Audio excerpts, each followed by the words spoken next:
Dios les bendiga. Vamos a abrir nuestras Biblias hoy en un texto del Nuevo Testamento. Vamos a hacer una pausa en Marcos por ahora, y ya que llegamos al final del capítulo 5, y vamos a considerar hoy un texto muy particular en Primera de Corintios capítulo 15.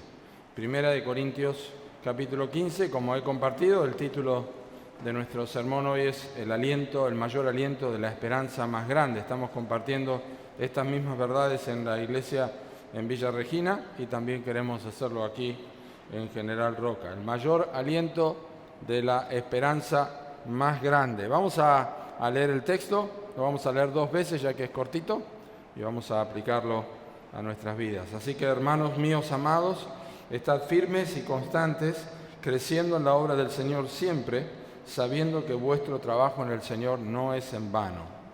Así que, hermanos míos amados, estad firmes y constantes, creciendo en la obra del Señor siempre, sabiendo que vuestro trabajo en el Señor no es en vano. Vamos a orar. Señor, te damos gracias por tu palabra, esta preciosa verdad que tenemos aquí, que acabamos de leer 2 veces. Pedimos que podamos examinarla en el tiempo prudente y podamos encontrar en esta porción de la Escritura estas verdades que van a sostener nuestra vida en esta semana y que nos van a dar crecimiento en el Señor Jesucristo. Oramos en el nombre de Jesús. Amén. Cuando me estaba por casar con Silvina, cuando nos estábamos por casar y teníamos una casa que nos habían dado para vivir, obviamente había que arreglarla, había que pintarla. Así que me fui a trabajar con un amigo que también era creyente y él se tomó el tiempo para hacer todos los bordes alrededor de toda la casa para que después yo pintara la pared con el rodillo. Desestimé su trabajo porque yo pasaba con el rodillo y me acuerdo que él llegó y me dijo: ¿para qué hice todos los bordes? Hasta el día de hoy me acuerdo. ¿Pero para qué hice los bordes? Un trabajo en vano, porque los bordes era para que uno no se pasara con el rodillo. Bueno, después ya aprendí, la próxima vez no pasó.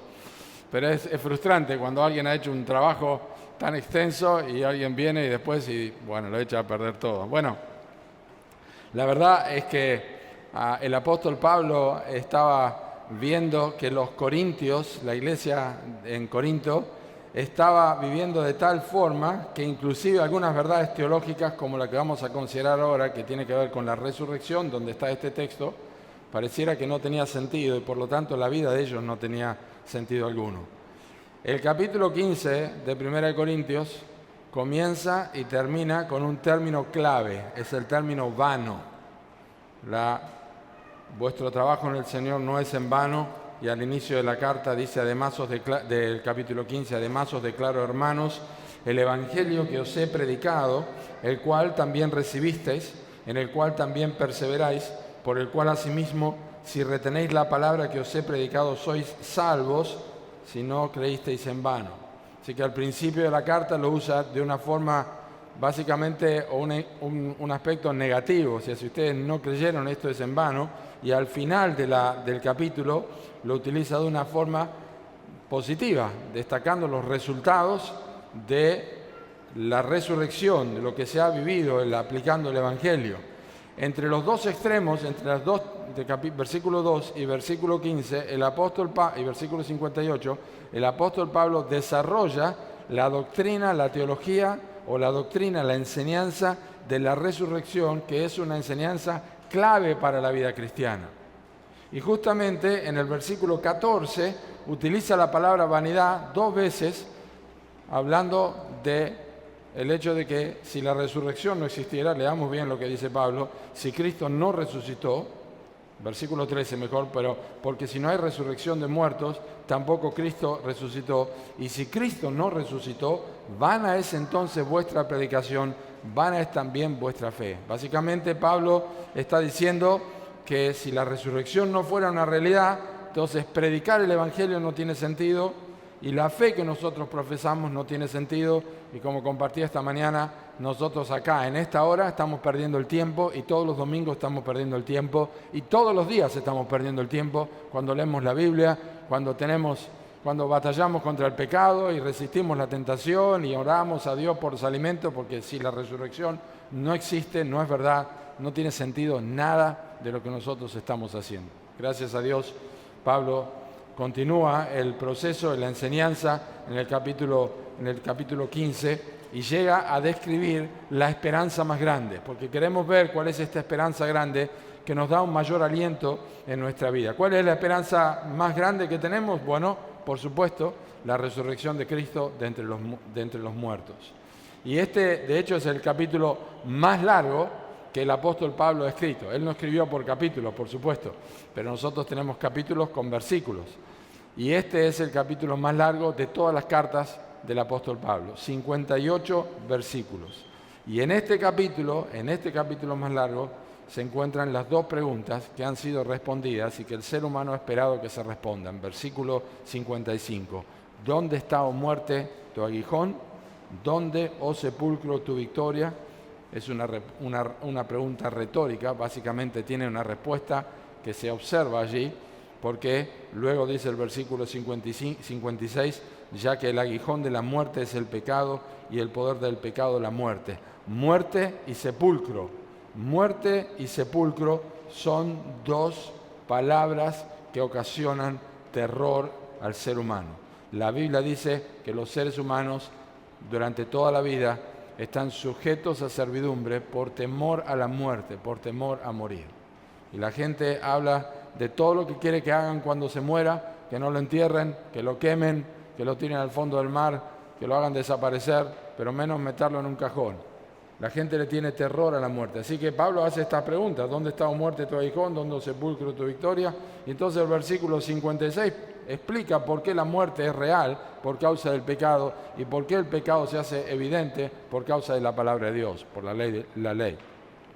Pero observen lo que dice el versículo 57. Es una expresión llena de gratitud. Mas gracias sean dadas a Dios que nos da la victoria por medio de nuestro Señor Jesucristo. Deja resonar la palabra victoria y el medio de la victoria, que es el Señor Jesucristo. Así que la respuesta está dada. La resurrección de Cristo es la verdad más grande, la esperanza más grande que nosotros tenemos. Cristo ha resucitado de los muertos, la muerte ha sido vencida, el sepulcro ha sido derrotado. Nosotros entonces podemos llegar a esta conclusión. Y justamente 1 Corintios 15:58 es la respuesta a Eclesiastés, donde Salomón, prácticamente en llanto, dijo tantas veces: vanidad de vanidad, dijo el predicador, todo es vanidad. Ahora Pablo, el apóstol Pablo, exclama con gozo una canción de victoria, que es que Cristo ha resucitado de los muertos. Observen las dos primeras palabras del versículo 58. Así que, esas palabras las van a encontrar varias veces en 1 Corintios, pero también en el Nuevo Testamento. Cada vez que encontramos esas palabras es una conjunción, que significa que está tratando de unir lo que dice antes con la conclusión final. ¿Ah? Entonces nosotros decimos: mira, mañana a la tarde nos vamos a encontrar a las 4 de la tarde en el ICI, vamos a ir allá, así que espérame en ese lugar. Si concluimos con algo a través de esas dos palabras. Entonces Pablo está concluyendo un argumento sobre la resurrección de Cristo. Y este argumento es una nota de esperanza, es una nota de aliento. Así que, hermanos míos amados, porque Cristo ha resucitado, estad firmes y constantes, creciendo en la obra del Señor siempre, sabiendo que vuestro trabajo en el Señor no es en vano. Así que hay un aliento para nosotros que proviene de la resurrección de Cristo. ¿Tá? Esta verdad es básica. Cristo resucitó de los muertos, la muerte ha sido vencida, no hay otra cosa en la cual no podemos gozar. Es mucho más que el campeonato mundial de Argentina en Qatar, es mucho más que cualquier campeonato del mundo, es mucho más que cualquier equipo de fútbol, es mucho más que cualquier cosa que podamos expresar en este mundo. No hay nada mejor ni más glorioso que saber que Cristo ha resucitado y que la muerte ha sido vencida. Por eso nosotros podemos decir con el Salmo 23, aunque ande en valle de sombra de muerte, no temeré mal alguno, porque tú estarás conmigo. Esa es la verdad, la muerte ha sido vencida. Entonces, tenemos aliento en nuestra vida por causa de esta esperanza. Pero observen, quiero compartir solamente 3 cosas con ustedes en esta tarde. El mayor aliento de la esperanza de la resurrección es solamente para la familia de la fe. Es únicamente para los cristianos. es únicamente para la familia de Dios. Por eso Pablo expresa esta gratitud y este ánimo a través de las palabras hermanos míos amados. Y la verdad que una de las cosas más frustrantes y más tristes en las iglesias cristianas es cuando las personas se acostumbran al lenguaje, se acostumbran a la música, se acostumbran a los textos bíblicos, se acostumbran al lenguaje y llamarse hermanos cuando realmente no tienen idea de quién es su padre. Esto pasa muchas veces, ¿qué tal el hermano? ¿Qué tal la hermana? Y cuando uno empieza a indagar, se da cuenta que la persona no tiene en claro el perdón de sus pecados. Cree que es un hijo de Dios o una hija de Dios porque ha ido a la iglesia o porque está en la iglesia. Y como ya he dicho también, nosotros no creemos que un lavarropa se transforma en auto porque lo ponemos en un garage. Tampoco una persona es cristiana porque está en una iglesia cristiana. Yo podría entrar a una iglesia musulmana y eso no me hace un musulmán. Una persona en una iglesia cristiana no significa que es cristiana. Y esto es muy delicado, porque Dios no tiene nietos, Dios tiene hijos solamente. Y los hijos de un mismo padre son hermanos. Esto es una ilustración, es una figura muy clara del Nuevo Testamento. La familia de Dios se conforma por hermanos. Y el padre de esa familia es Dios. Por eso la Biblia dice, a todos los que le recibieron a Jesús, a los que creen en su nombre, les dio potestad de ser hechos hijos de Dios. La única forma de ser parte de la familia de Dios y entonces entrar de lleno en las verdades y esperanzas de este versículo es que te hayas arrepentido de tus pecados, que hayas confesado que Jesucristo es el Salvador y Señor, hayas creído en Él que murió y resucitó por tus pecados y te hayas vuelto atrás de tus pecados y estés siguiendo a Cristo y sirviéndole en tu vida. Esa es la única manera. No hay forma de que una persona pueda aspirar a la salvación porque va a una iglesia, porque entra en una iglesia, porque tiene una Biblia, porque se bautiza, porque hace una oración de fe. Eso no tiene nada que ver con la salvación. La salvación únicamente es una persona, Jesucristo. Y las personas que se arrepienten de sus pecados llegan a ser parte de la familia de Dios, de quien toma nombre toda familia en los cielos y en la tierra, dice el apóstol Pablo en el libro de Efesios. Así que son hermanos, y son hermanos de un mismo Padre. Y esto es interesante, porque cuando Pablo les dice a los corintios, hermanos amados míos, no estaba diciendo que eran perfectos, porque este es el otro punto. ¿Será que yo soy hermano en Cristo? Bueno, si creíste en Cristo y te arrepentiste de tus pecados, sos un hijo o una hija de Dios. Pero tiene que haber fruto en tu vida. Y la verdad que cuando Pablo escribe esta carta a los corintios, lo escribe en parte para que ellos sean exhortados, porque había algunas conductas de ellos que ponían en tela de juicio que ellos realmente fueran cristianos. Por eso en capítulo 15 dice, si en verdad habéis creído y habéis sido por él enseñados, si realmente creyeron en Cristo, si no creísteis en vano.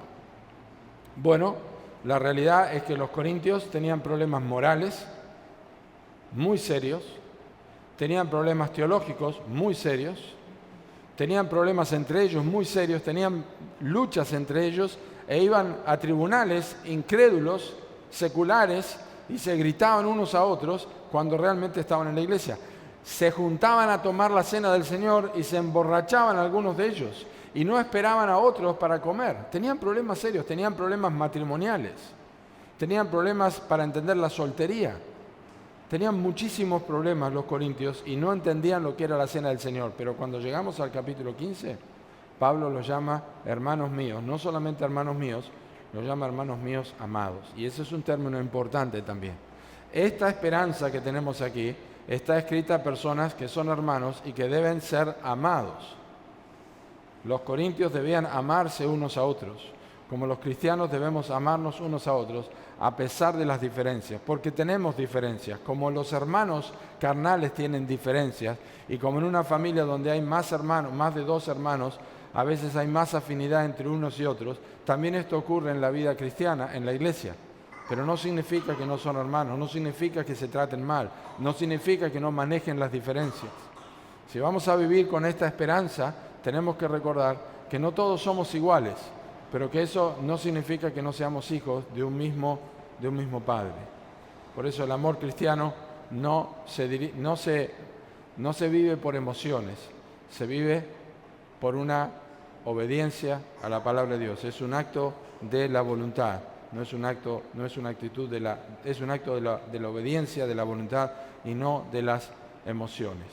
Muy importante. Así que este mayor aliento es para la familia de Dios. Queremos animarnos, estar firmes y constantes en la esperanza de la resurrección.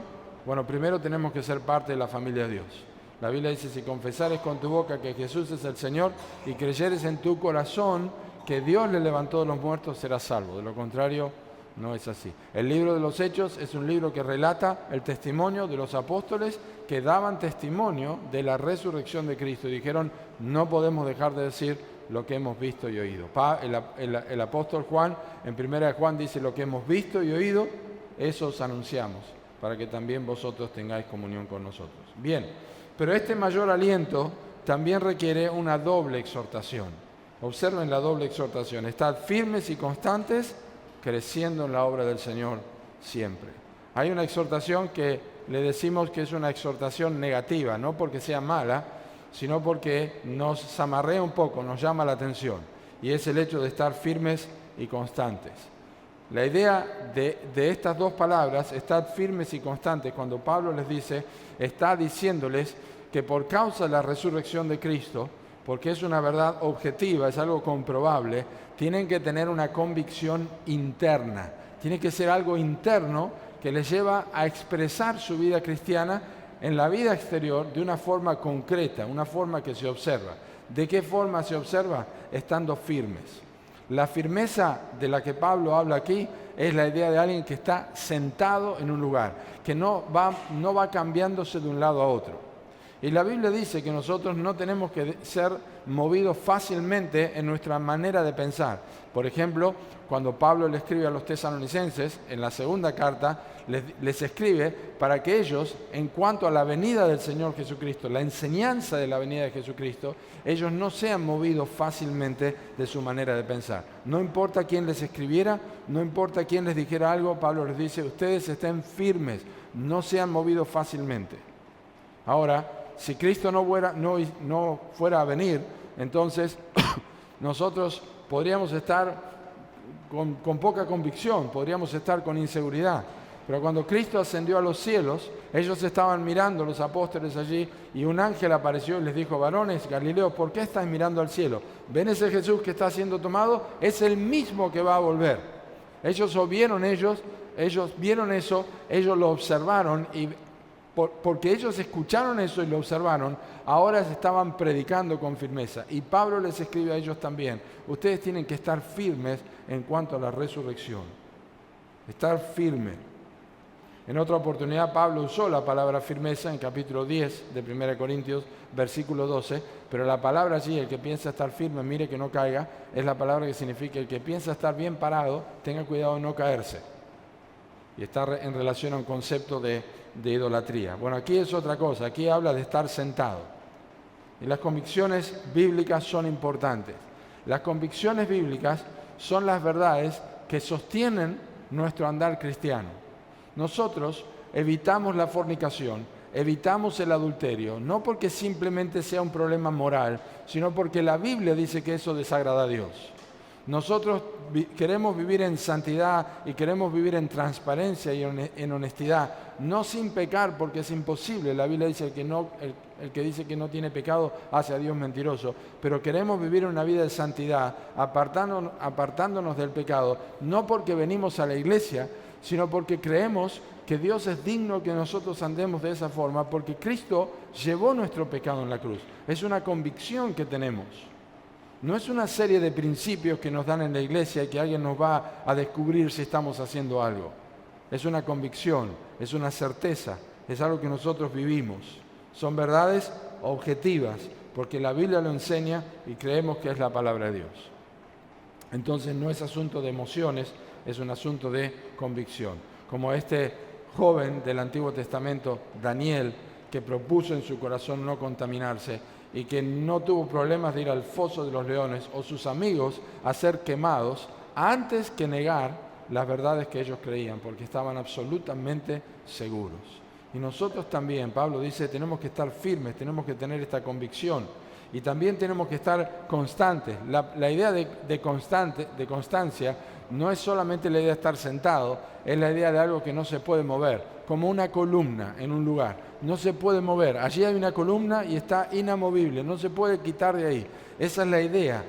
Esa es la idea que Pablo está comunicando. Para no perder el contexto, la resurrección de Cristo, la realidad de la resurrección de Cristo, no solamente produce una convicción de firmeza en nuestras vidas, sino que no nos mueve. No tenemos que ir a buscar otra fe, no tenemos que buscar otra religión u otra creencia, no tenemos que añadirle a la Biblia. Somos como una columna, no tenemos necesidad de movernos de nuestras convicciones, no tenemos que mejorar el cristianismo, no tenemos que mejorar la Biblia, no tenemos que mejorar nada de lo que está aquí. Es inamovible, firmes y constantes, especialmente en un mundo que muestra falta de constancia. Falta de constancia. La resurrección de Cristo, la vida de cristiana y la resurrección de Cristo es motivo de burla. La gente se burla de la resurrección. ¿Por qué venimos a la iglesia? Cuando la próxima vez que te pregunten ¿por qué venís a la iglesia? Y cuando digas por qué, yo creo que Cristo murió por mis pecados, añadiré, yo creo que Cristo murió por mis pecados, pero yo creo que Él resucitó de los muertos, venció la muerte y creo que la muerte está vencida, que yo un día voy a resucitar. Vas a ver la respuesta en cuanto a esto. No hay seguridad, pero la fe cristiana provee seguridad. Y por eso nosotros no nos movemos y vamos contra la corriente, como los peces que están vivos y van en contra de la corriente. Y la verdad es que cada vez es más difícil mantenerse firme y constante, ¿verdad? Cada vez es más difícil. Cuando hay mejoras económicas, ¿quién sufre primero? La iglesia, ¿verdad? Cuando hay que usar el tiempo para el Señor, ¿quién sufre primero? La iglesia.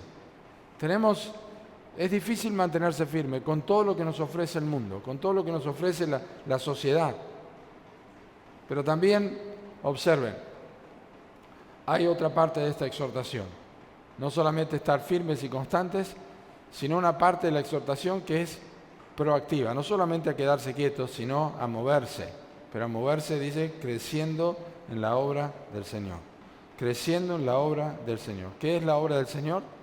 De acuerdo al capítulo 15, la obra del Señor es la extensión del Evangelio, la predicación del Evangelio. Pablo dice que la esperanza de la resurrección provoca un aliento tan grande que no les permite a los cristianos estarse quietos en el sentido de predicar el Evangelio. No es posible. No es posible. ¿Cuántos hablaban después del 2023, fue 2022, de Qatar, 2023, 22, ¡fua! ¿Cuántos hablaban? ¿Viste cómo tapó esa pelota Martínez? ¿Viste cómo esto? Y todos hablaban y todos salían a la calle porque era increíble, todos se animaban, estaban contentos. Y yo me pregunto, hay alguien que venció la muerte, se levantó de la tumba cuando no tenía vida. Y a nosotros nos parece que ese es un hecho ya pasado de moda. Pero tendríamos que ir a la gente y decirle, ¿sabés que la muerte fue vencida? ¿Viste el cementerio? ¿Viste toda la gente que está ahí? ¿Viste cómo sufre la gente por esto? Eso que ves ahí fue vencido. Cristo lo venció. Ah, bueno, sí, pero tendríamos que estar animados, predicando. Es una exhortación. Pablo dice a los Gálatas, no nos cansemos de hacer bien. ¿Quién va a hacer el trabajo de evangelización en Roca? ¿Quién lo va a hacer? ¿Vamos a llamar gente de afuera que venga a hacer el trabajo o donde estás viviendo, como en Centenario, en Vista Alegre, ¿no? Vista Alegre. ¿Quién va a hacer el trabajo? Los creyentes, en tu barrio, en tu trabajo, en tu entorno. ¿Quién les va a predicar el Evangelio? ¿O vas a esperar que te pregunten? Pablo dice, nosotros crecemos en la obra, somos proactivos. Así que la pregunta es, ¿cómo te involucras en la obra del Señor? ¿De qué manera te involucras en la obra del Señor? ¿Te acostumbras a ver al verdulero?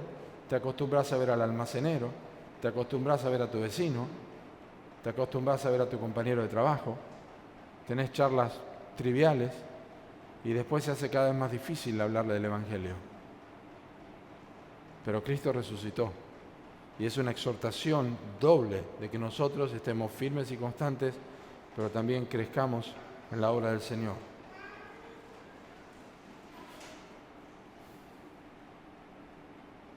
¿Cuándo? ¿Cuándo crecemos en la obra del Señor? Los domingos. No, siempre. ¿Qué significa siempre? No solamente es en tiempo, sino en circunstancias. Cuando estás desanimado, cuando tenés 20, cuando tenés 15, cuando tenés 30, cuando tenés 59, cuando tenés 80 años, cuando tenés 10, pero Cristo te salvó siempre. En tu trabajo, en cualquier tipo de trabajo, en cualquier contexto laboral, en cualquier estado de ánimo, en cualquier momento, creciendo en la obra del Señor, siempre, siempre. Y bueno, la obra es del Señor, la obra es del Señor, la obra no es del pastor, ni la obra es de la iglesia de Roca, la obra es del Señor. Y en el momento que perdemos de vista que la obra no es nuestra, sino del Señor, nosotros comenzamos a hacer las cosas para agradar a los otros, para agradar a los que nos están mirando. Y cantamos más fuerte, y cantamos mejor, y hacemos otras cosas, y todo lo que nos parezca que podemos hacer para que otros nos vean. Pero no lo hacemos para el Señor. Y la obra es del Señor. Los pastores servimos en la obra del Señor. La iglesia que le da un sueldo al pastor no lo hace porque tiene que servir a la iglesia. Lo hace para que tenga más tiempo no yendo a otro trabajo para poder estudiar y enseñar la Escritura, pero va a dar cuenta delante del Señor. Por eso si no tiene plata predica igual, porque la obra es del Señor y porque sirve al Señor. Así que cuidado que nosotros hablemos de estar cansados y no sea que nos estemos realmente oxidando o nos estemos realmente perdiendo el primer amor, y lo que no estamos haciendo es respondiendo a la exhortación que requiere este mayor aliento que tenemos, que es la esperanza de la resurrección. Esta esperanza requiere que nosotros dediquemos tiempo, que estemos firmes y que mantengamos el rumbo predicando el Evangelio. Y en tercer lugar, el mayor aliento perdura por esta convicción. Dice, sabiendo que vuestro trabajo en el Señor no es en vano. Qué lindo es cuando nosotros sabemos a dónde tenemos que ir. Qué lindo es cuando ya no necesitamos que alguien nos indique algo. Qué lindo es cuando ya nosotros no necesitamos un mapa porque ya nos conocemos el camino de memoria. Sabemos a dónde vamos, tenemos convicción, tenemos en claridad lo que vamos a hacer. Esto es lo mismo con la obra del Señor, sabiendo que nuestro trabajo en el Señor no es en vano. No existe una sola cosa que hagas por Cristo, en el nombre de Cristo, que no vaya a ser recompensado. Ni una sola cosa. Apocalipsis 22:12 dice, aquí yo vengo pronto, mi galardón conmigo, para recompensar a cada uno según sea su obra. Y a veces puede que nosotros sintamos que estamos perdiendo el tiempo. Sintamos que aconsejamos a otros y no hacen lo que uno les aconseja bíblicamente. Sintamos que dedicamos tiempo a discipular y no hay resultado. O la persona se vuelve atrás, o la persona no tiene constancia, o hacen todo lo opuesto a lo que uno está enseñando. O está enseñando la Escritura, está predicando el Evangelio y las personas no tienen interés, o realmente dicen sí, sí, pero realmente con su corazón dicen no. ¿Qué hacemos en ese momento? Crecemos en la obra del Señor siempre con la convicción de que lo que hicimos, a pesar de que no haya dado respuesta, no será en vano. ¿Y saben por qué? La Biblia dice en Isaías capítulo 55 que la palabra de Dios no vuelve vacía. Es como la lluvia que riega la tierra. Será prosperada en aquello para lo que Dios lo envía. Si hay tierra seca donde no hay nada para crecer, pues no va a crecer. Pero si hay tierra fértil, va a crecer. La palabra de Dios no vuelve vacía. Así que o condena a la persona que no hace caso, o bendice a la persona que hace caso. Pero el trabajo de Dios, el trabajo para el Señor no es en vano. Y pensamos en el Señor Jesucristo, que quedó absolutamente solo. Incluso los 6 que le acompañaban, después de la alimentación a los 5.000, los 12 que le acompañaban, Jesús les dijo, después que se fueron los 5.000 personas, Jesús les dijo, ¿ustedes también se quieren ir? Y Pedro le dijo, tú tienes palabras de vida eterna. Pero un poco tiempo después, el mismo Pedro lo negó 3 veces. Lo abandonaron todo. Y sin embargo, Cristo dijo en Juan capítulo 8, no me ha dejado solo el Padre. El Padre está conmigo porque yo hago siempre lo que le agrada. Así que el mismo Señor Jesucristo tenía la convicción de lo que tenía que hacer. Y dice la Escritura que puso su rostro como una piedra para ir a Jerusalén porque sabía lo que tenía que hacer. Y el discípulo no es mayor que su maestro. Así que nosotros tenemos este ánimo y tenemos que continuar. Y como leí esta mañana, quiero leer esto que escribió el pastor Marcos Vidal, que también canta canciones. Dijo, quiero terminar este capítulo, un capítulo de uno de sus libros, con el recuerdo del mesonero que aparece en la parábola del buen samaritano. Dice, es uno de los grandes en el reino de los cielos. Se queda con un enfermo que le deja el buen samaritano, con 2 denarios y un mensaje. Cuídamelo, que cuando yo vuelva te lo voy a pagar todo. Y la pregunta que hace el pastor Vidal es, ¿crees que gastó más de 2 denarios? Él dice, yo creo que gastó más de 2 denarios. Pienso que muchos de los que seguimos a Jesús y hacemos cosas por Jesús, tenemos la misma sensación. Sentimos que estamos gastando de más, que estamos gastando nuestro tiempo en lo que realmente no se nos va a pagar nunca. Pero dice, te reto que nunca pierdas el sentido del privilegio de servir al Maestro. Porque un día, el buen samaritano con mayúsculas va a regresar, que es el Señor Jesucristo. Y Él ha prometido pagar más de lo que hemos gastado. Pues el mismo Señor Jesucristo dijo, no hay quien haya dejado casa, o padres, o hermanos, o mujer, o hijos por el reino de Dios, que no haya de recibir mucho más en este tiempo y en el siglo venidero la vida eterna. Concluyo. Si querés disfrutar de la esperanza de la resurrección, tenés que ser parte de la iglesia. No de la iglesia física, sino de la iglesia espiritual. Tenés que tener a Dios como Padre para poder tener a las personas que están aquí como hermanos en Cristo. Y si haces eso, tenés una doble exhortación. Tenés que estar firme y constante y tenés que crecer en la obra del Señor siempre.